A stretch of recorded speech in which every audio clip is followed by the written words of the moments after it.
Good morning, everybody.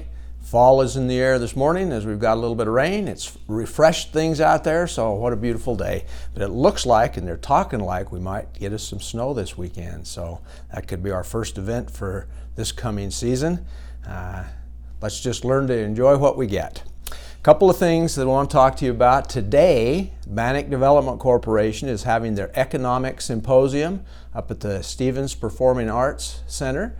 I'd invite any one of you that would like to come up and hear. Governor Little is going to be the keynote speaker. He will address us about the things that are happening in the state in general, but I think he's also going to address the things that he sees happening here in our local area that have some real benefit. So if you'd like to come up, your registration starts at 10 o'clock. The program starts at 11 o'clock. So come and participate with that. It should be a wonderful experience. We'll be having city council meetings this coming Wednesday, October 2nd. The one at 4 o'clock, the study session, might not happen. So if you are going to attend our meetings, make sure and keep your ear to the ground and look at our social media. We'll let you know if that gets postponed or canceled. But we will definitely have our full council meeting at 6 o'clock this coming Wednesday, October 2nd. The statewide broadband fiber task force that I'm serving on had their final meeting this last week, this Wednesday, and came up with a report that we feel good about giving to the governor. There may be one additional meeting called for all of us to get together and officially give that to the governor, but it's been a joy to work on that task force during this summer. And I will tell you this, I had the opportunity to chair the urban committee, which probably was one of the easier portions of this task force job because it was to see what was happening in our cities to get broadband and fiber. And most cities have a plan in place that they're working, and it seems to be working well for them. Some of them are struggling more than others, but I will say this, after having served on that task force this summer and seeing what's happening in our communities throughout the state, the city of Chubbuck is in a good place. We really are. The plan that we have going forward is a well thought out plan, and it's working, and we're hoping within the next 2 years to have a total build out for fiber and broadband into the city of Chubbuck. So again, as this task force report comes out, I will certainly make it available to the entire community so you can see some of the things that are being talked about to happen on a statewide basis.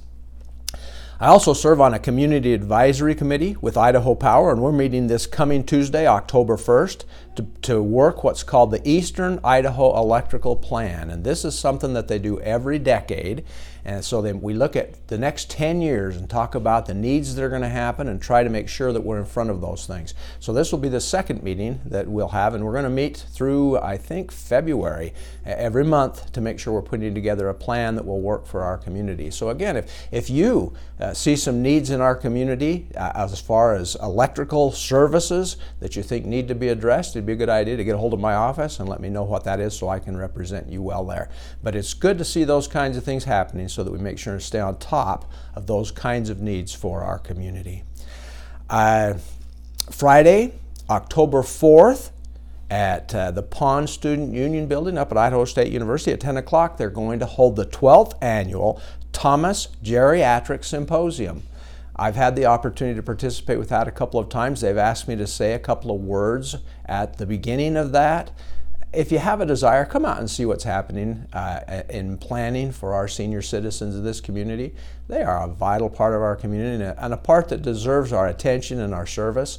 So again, if you have time, 10 o'clock this coming Friday, come up to the Pond Student Union Building and participate with that and see maybe there are things that you can do volunteer-wise to help those who are senior citizens in our community.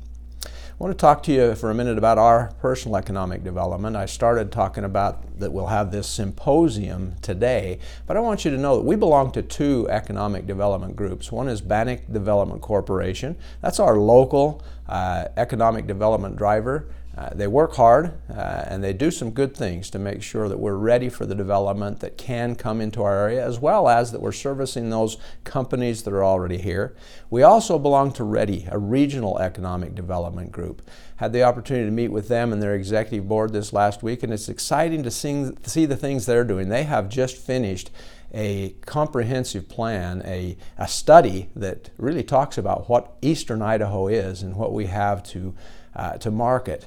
And that's going to become a driving force document for us in our economic development to determine what our weaknesses are, what our strengths are, to work on improving in the areas we're weak, and to really accentuate our strengths. And so I'm excited to be working with those two groups and seeing some good things happen that way. I honestly believe during the next couple of years we're going to see some great development happen in our area, and I want to make sure that it happens right, and groups like this help us be in place to see that that happens. Lastly, I just want to mention to you, if you've been paying attention to the Idaho State Journal, they're doing what they call their community pages. On Tuesday, they feature Chubbuck. On Wednesdays, they're featuring Power County. On Thursdays, Pocatello. And on Fridays, Bannock County. And what I'd like to enlist your help with is if you see things that are happening around us that are newsworthy, particularly positive things that are happening in our community, either contact the Journal directly or contact our office so we can make sure and get those things to the Journal and make people aware of the wonderful and great things that are happening in our community. Each of you can be kind of a reporter for us and help us see things that that are newsworthy and ready to report so we can let people know the good things that are happening in our community. Again, thank you for the opportunity to serve in this community. How I love this community. This community has the greatest people on earth in it, and it's a joy every day to come to work and to serve you. So thank you for all that you do to make our community a great place, and we'll see you again next week.